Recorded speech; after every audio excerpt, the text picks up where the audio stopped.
il a ceci, tous ces gens-là, les Célestins Djamène, tout ce monde qui a organisé le bruit, le désordre dans l'effort de la mise en place d'une candidature de large consensus. Ils disaient qu'ils allaient être des candidats. Valère Bessala est prudent, il a bien fait, c'est une marque de sagesse de ne pas déposer une candidature qui ne correspond pas aux règles. Djamène a déposé une candidature qu'on a rejetée parce qu'il manque les papiers dedans, il manque ceci, ce qui est une honte et qui montre la déchéance des gens. Vous ne pouvez pas avoir été un candidat à de nombreuses élections et aller déposer un dossier incomplet et vouloir demain, après-demain, qu'on vous ouvre les plateaux de télévision lorsque les vrais candidats qui étaient connus d'avance vont devoir commencer à s'exprimer. Il faut qu'on clarifie. Et je dis, les discours démagogues qui consistent à nous donner l'impression qu'on nous plaît beaucoup ou qu'on se plaît. Et c'est lui que tu soutiens. Il avait fait une hérésie. C'était une hérésie puisqu'il a... Donc c'est un hérétique. Laisse-moi parler. Non, donc je veux qu'on comprenne. Non, c'est les faits. On est sur les faits. On est sur les faits. Pour comprendre pourquoi vous êtes... Si Apele Mouna, que je promeux, m'avait demandé en 2018, je lui aurais dit de ne pas faire cette bêtise, puisqu'il a eu 17 000 voix. Perdu.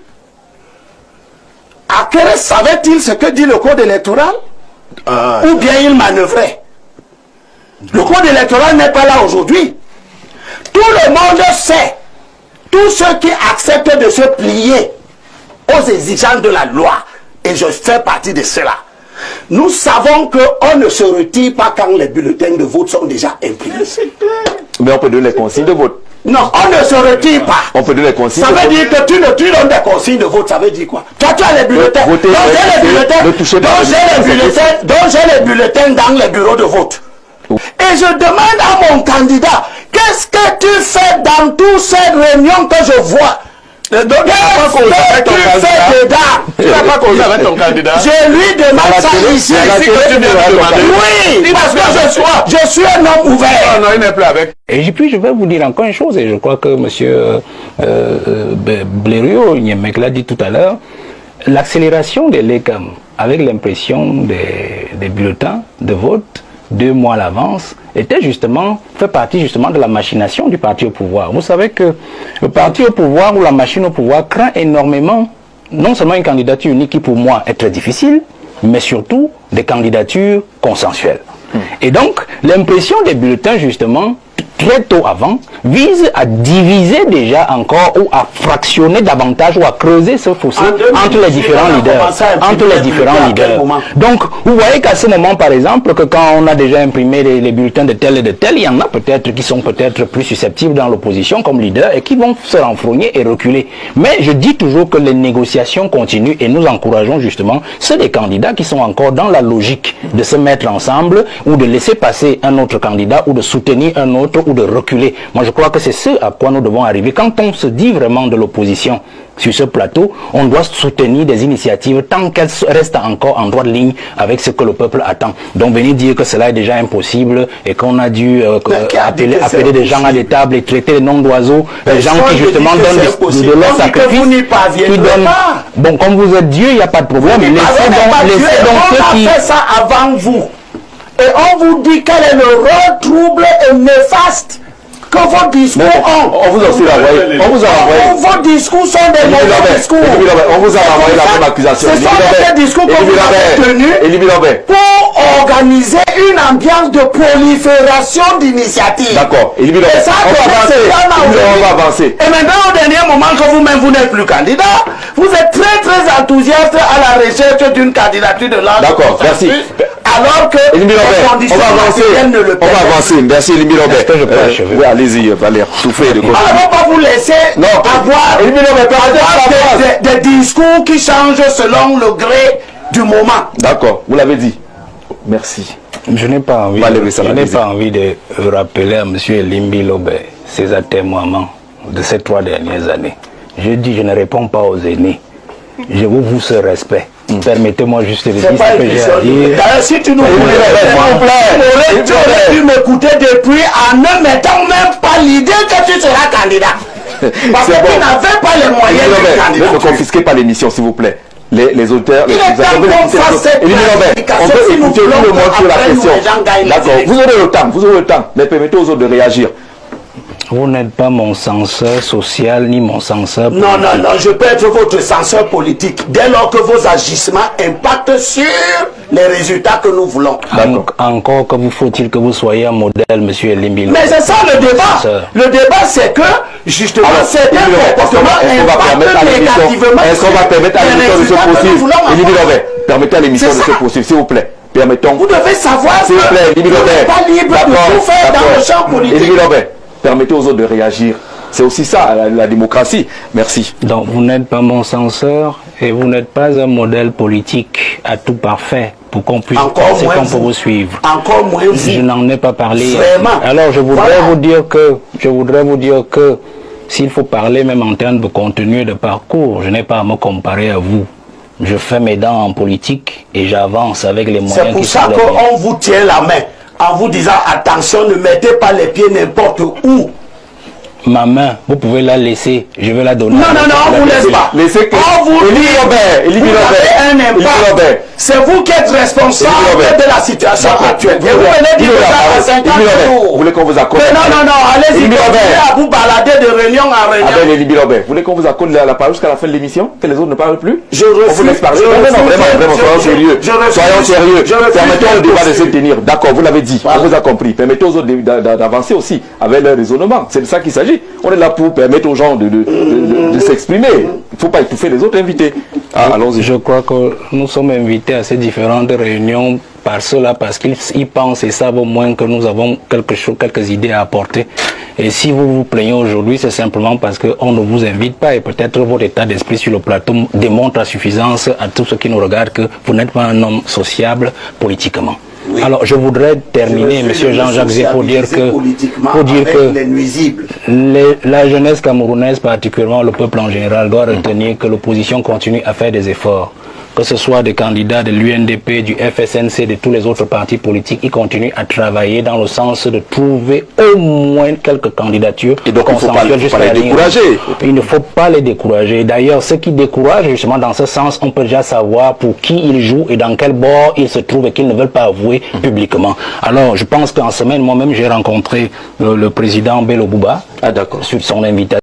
La scène politique camerounaise est une fois de plus marquée par des échanges houleux entre acteurs, analystes et leaders d'opinion. Le débat auquel nous faisons référence illustre parfaitement la difficulté, mais aussi la richesse, des confrontations verbales qui précèdent les grands rendez-vous électoraux. Valère Bessala, dans ses interventions, s'est montré particulièrement ferme vis-à-vis d'Elain Bilob, mettant en lumière les incohérences et les contradictions que l'on retrouve parfois dans les prises de position de certains acteurs politiques. Ce type de confrontation n'est pas anodin, car il révèle les tensions internes au sein de l'opposition. Tensions qui, au lieu de renforcer la dynamique de coalition, semblent davantage accentuer les divisions. Cette analyse mérite donc une attention particulière, car elle nous aide à comprendre les forces, les faiblesses et les manœuvres qui structurent l'espace politique actuel. Lorsque Valère Bessala rappelle que certains candidats ont déposé des dossiers incomplets, il ne s'agit pas seulement d'une critique technique ou administrative. Derrière cette remarque se cache une critique profonde de la légèreté avec laquelle certains prétendants abordent la scène politique. Comment, en effet, espérer incarner une alternative crédible si l'on échoue déjà à respecter des règles élémentaires de procédure? Cette négligence, selon lui, traduit non seulement une déchéance mais aussi un manque de sérieux qui peut nuire à l'image de l'opposition dans son ensemble. L'électorat, qui observe avec attention chaque détail, pourrait y voir une preuve supplémentaire que certains leaders sont davantage dans la posture que dans la rigueur nécessaire pour exercer le pouvoir. En rappelant ce fait, Valère Bessala tente d'ancrer le débat sur un terrain de crédibilité et de compétence, un terrain où, selon lui, certains manquent cruellement d'assises. Il faut également noter la mise en garde qu'il adresse quant au retrait de candidature ou aux consignes de vote. Pour Valère Bessala, le processus électoral ne peut pas être pris à la légère et encore moins manipulé à la dernière minute. Lorsqu'il affirme qu'on ne se retire pas une fois les bulletins déjà imprimés, il insiste sur le respect strict des règles et sur l'importance de la cohérence dans l'action politique. Donner des consignes de vote, oui, mais se retirer en pleine course, non. Cette position met en avant l'idée qu'une opposition organisée doit éviter l'improvisation et privilégier la clarté, sous peine de se discréditer aux yeux de la population. Les électeurs ne peuvent pas faire confiance à des leaders qui improvisent ou qui donnent l'impression de naviguer à vue. En pointant du doigt ce qu'ils considèrent comme des discours démagogues, Valère Bessala soulève une question centrale, celle de la sincérité des acteurs politiques. Dans un contexte où la confiance entre la population et la classe politique est fragilisée, il est crucial de se demander si les paroles prononcées visent réellement l'intérêt général ou si elles ne sont qu'un moyen d'attirer la sympathie à court terme. Selon lui, Elambi Lobe et certains autres leaders alimentent une confusion qui détourne l'opinion de l'essentiel, la construction d'un projet politique solide, structuré et viable. Ce reproche, même s'il est sévère, permet de rappeler que la politique n'est pas une simple tribune pour séduire, mais une responsabilité lourde qui exige constance et discipline. L'autre point intéressant de l'analyse de Valère Bessala réside dans sa lecture de la stratégie du pouvoir en place, notamment l'impression anticipée des bulletins de vote. Selon lui, ce choix n'est pas anodin, il s'inscrit dans une logique visant à fragiliser encore davantage l'opposition. En avançant l'impression, le pouvoir ferme des portes et empêche les réajustements tardifs de l'opposition. Il y a donc ici une dimension stratégique claire. Pousser l'opposition à se diviser, à se méfier les uns des autres et à s'épuiser dans des querelles intestines. Cet argument met en lumière un rapport de force politique où chaque détail compte. La politique est un jeu d'anticipation, et ceux qui ne savent pas lire ces signaux stratégiques se retrouvent vite piégés.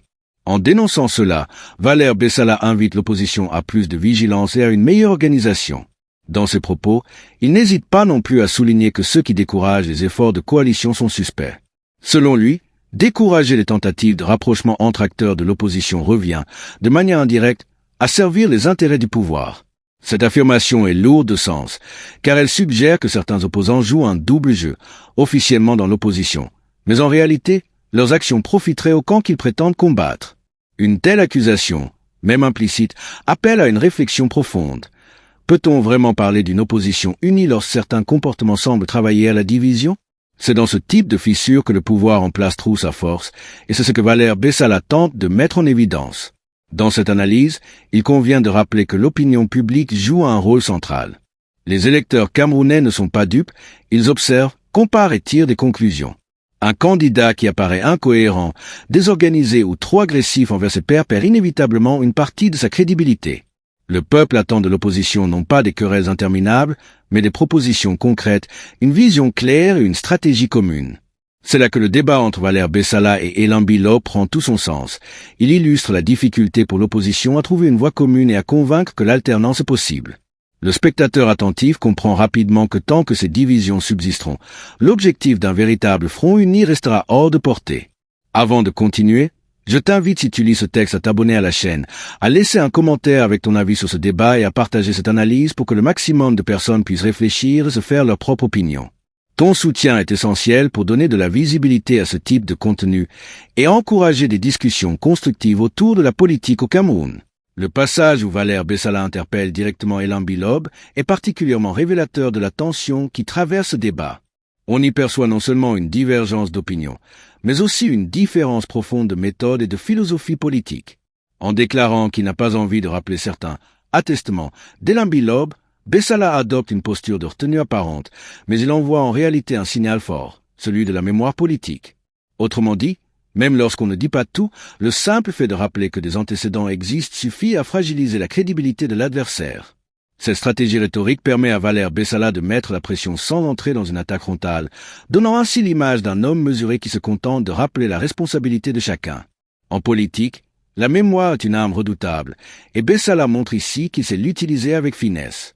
Dans la suite de l'échange, il accuse Elambi Lobe de vouloir monopoliser la parole et de se comporter comme s'il était le seul dépositaire de la vérité.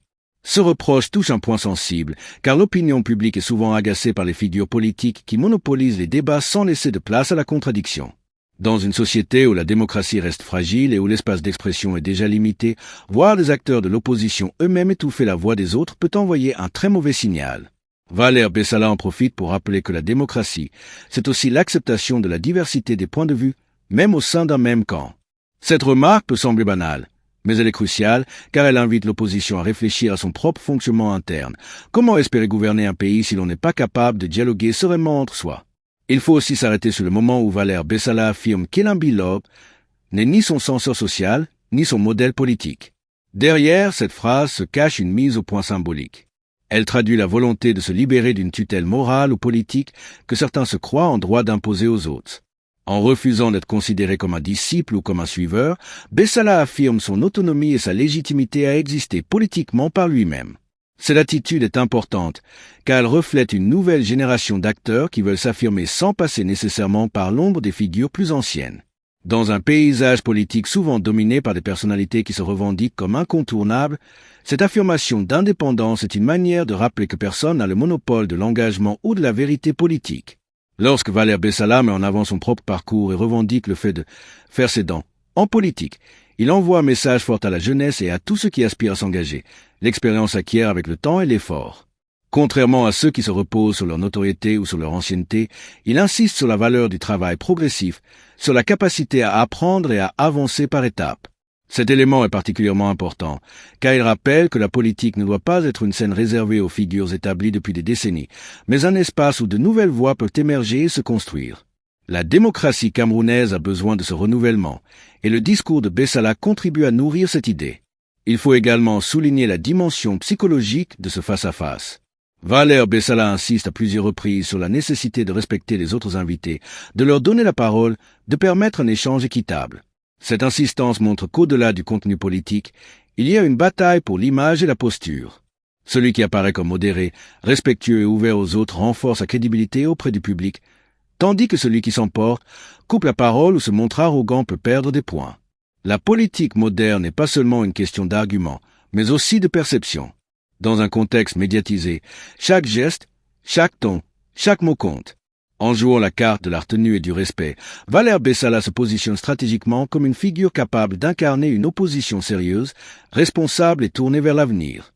Un autre point à ne pas négliger est celui de la critique de l'attitude d'Elambi Lob face aux réunions et aux négociations. Valère Bessala lui reproche de se plaindre de ne pas être invité, alors que cela reflèterait davantage son isolement politique que l'exclusion volontaire dont il se dit victime. En d'autres termes, si certains acteurs ne l'invitent pas, c'est peut-être parce qu'ils ne voient pas en lui un partenaire constructif. Ce reproche soulève un débat intéressant. Dans la construction d'une coalition, faut-il privilégier l'ouverture à tous, y compris aux personnalités jugées difficiles, ou faut-il au contraire écarter ceux dont l'attitude compromet l'unité? Cette question est au cœur des stratégies d'alliance et explique en grande partie pourquoi il est si compliqué pour l'opposition camerounaise de parler d'une seule voix. L'exemple d'Elambi Lob devient ainsi un cas d'école, révélateur des tensions structurelles qui traversent l'opposition. L'appel final de Valère Bessala à la jeunesse et au peuple camerounais mérite une attention particulière. Il insiste sur le fait que l'opposition, malgré ses faiblesses et ses divisions, continue à faire des efforts pour présenter des candidatures communes ou du moins consensuelles. Ce message est important car il vise à maintenir l'espoir et à éviter le découragement populaire. Dans un climat politique où la résignation et l'apathie menacent la mobilisation citoyenne, rappeler que des initiatives existent est une manière de garder la flamme de l'engagement allumée.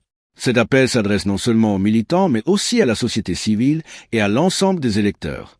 Il s'agit d'une stratégie de communication essentielle, convaincre que tout n'est pas perdu et que le combat continue malgré les obstacles.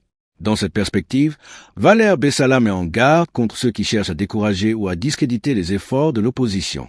Selon lui, ces voix ne sont pas neutres, elles participent, consciemment ou non, à renforcer le pouvoir en place. Cette idée repose sur une logique simple.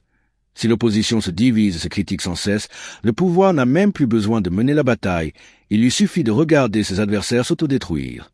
En soulignant cela, Bessala lance un avertissement clair. La division est une arme entre les mains du pouvoir, et ceux qui l'alimentent deviennent des alliés objectifs de ce qu'ils prétendent combattre.